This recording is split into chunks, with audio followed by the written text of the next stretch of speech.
Hello दोस्तों, नमस्कार। इस वीडियो में आपको बताएंगे रीजनिंग के कुछ प्रश्न और उनको हल करने के शानदार तरीके। तो आइए बढ़ते हैं पहले प्रश्न की ओर। पहला प्रश्न आपके सामने रहा। यहाँ पर दिया गया है, एक दीवार घड़ी में 8:30 है तो उसका दर्पण प्रतिबिंब कितना समय बताएगा, आपको बनाना है। घड़ी में जब 8:30 दिया हुआ है, जब 8:30 दिया यानी 12 से कम है।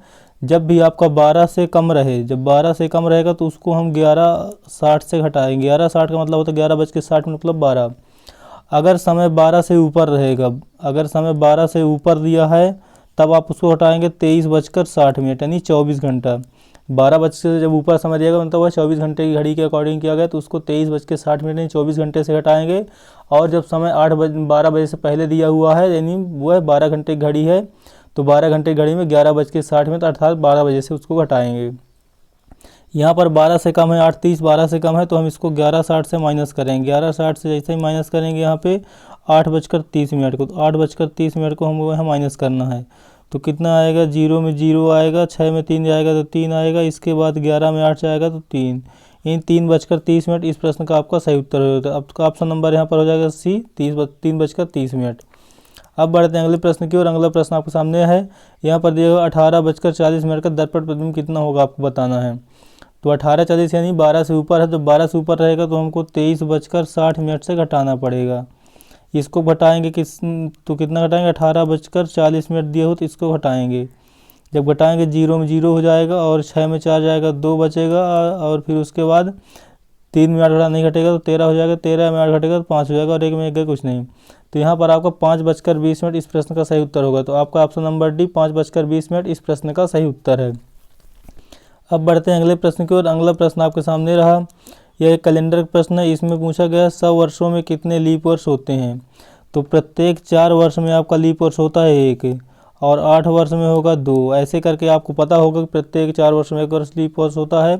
तो इस हिसाब से 100 वर्ष में जब हम 4 से भाग देंगे तो 4 से भाग देंगे तो वहाँ पे 25 हो जाएगा, 25। लेकिन यहाँ पर 25 लीप वर्ष नहीं होते।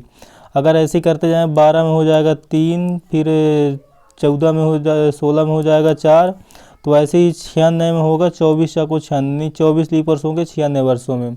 100 वर्ष में या 25 लीप वर्ष क्यों नहीं होगा, जो 100वां वर्ष होता है, जब इकाई में 2 जीरो आए, किसी वर्ष के इकाई में 2 जीरो आएंगे अर्थात वह शताब्दी लीप वर्ष है, यानी सेंचुरी लीप ईयर है। तो जब सेंचुरी लीप ईयर्स होता है तो उसमें 4 से भाग ना देकर हम उसको 400 से भाग देंगे। जब 400 से भाग देंगे तो हम देख रहे हैं कि यहाँ पर भाग नहीं जा रहा। जब भाग नहीं जा रहा है इसलिए 100वां वर्ष लीप वर्ष नहीं होगा, इसलिए 96 वर्ष में 24 ही लीप वर्ष होंगे। तो आपका यहाँ पर ऑप्शन नंबर कौन सही हो जाएगा, 24। ऑप्शन नंबर यहाँ पर बी सही हो जाएगा, 24 इस प्रश्न का सही उत्तर।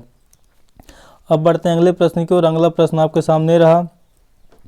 यहाँ पर पूछा गया 400 वर्षों में कितने लीप वर्ष होंगे। जब हमने बात किया था 100 वर्षों में, तो 100 वर्षों में कितने लीप वर्ष हो रहे हैं, 100 वर्षों में लीप वर्ष हो रहे हैं 24। फिर अगले 100 वर्षों में मतलब 200 वर्ष तक जब जाएंगे तो 24 गुना 48 लीप वर्ष हो जाएंगे। क्योंकि जब हम 200 में भाग देंगे 400, 100 में भाग दिए 400 से नहीं गया था, फिर हम 200 में 400 से भाग देंगे तो नहीं जा रहा। फिर जब 300 में जाएंगे 300 में 400 भाग देंगे 400 से, तो यहाँ से भी नहीं जाएगा।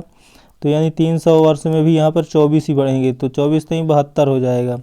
इसके बाद हम 400 जो वर्ष में जाएंगे 400 वर्ष में, तो यहाँ पर कितना होगा, जब हम 400 में 400 से भाग दे रहे हैं तो क्योंकि सेंचुरी लीप ईयर 400 भाग देंगे तो 400 भाग देंगे तो यहाँ पर एक बार जा रहा है, तो यह एक ऐड हो जाएगा, यानी 24 को यहाँ पर तो 96 हो जाएगा, और प्लस 1 और बढ़ जाएगा, ये वाला प्लस 1 यहाँ से 1 बढ़ जाएगा, तो हमारा यहाँ से 96 और 1 97 हो जाएगा। तो हमारा 24 वर्ष 400 वर्षों में 97 लीप वर्ष हो जाएंगे। तो आपका यहाँ से ऑप्शन नंबर बी 97 वर्ष इस प्रश्न का सही उत्तर हो जाएगा। अब बढ़ते हैं अगले प्रश्न की ओर। अगला प्रश्न आपके सामने रहा।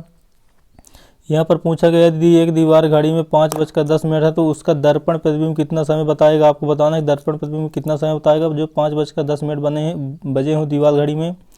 तो इसको आपको घटाना कितने से है, 11:60 से आप इसको घटा देंगे। तो जब 11:60 से घटाएंगे 5:10 को, तो घटाइए तो 0 में 0 आएगा, और 6 में 1 जाएगा तो 5 बचेगा, और उसके बाद आपको 11 में 5 जाएगा तो 6 बजेगा। तो 6:50 आपके इस प्रश्न का सही उत्तर होगा। तो आपका यहाँ पर ऑप्शन नंबर सी 6:50 इस प्रश्न का सही उत्तर होगा। तो दोस्तों हमारे वीडियो का अंतिम प्रश्न था। आपको वीडियो कैसा लगा और वीडियो प्रश्नों को हल करने का जो तरीका था वो आपको कैसा लगा, आप हमें कमेंट ज़रूर बताइए। अब मिलेंगे दोस्तों नेक्स्ट वीडियो में, तब तक के लिए जय हिंद जय भारत।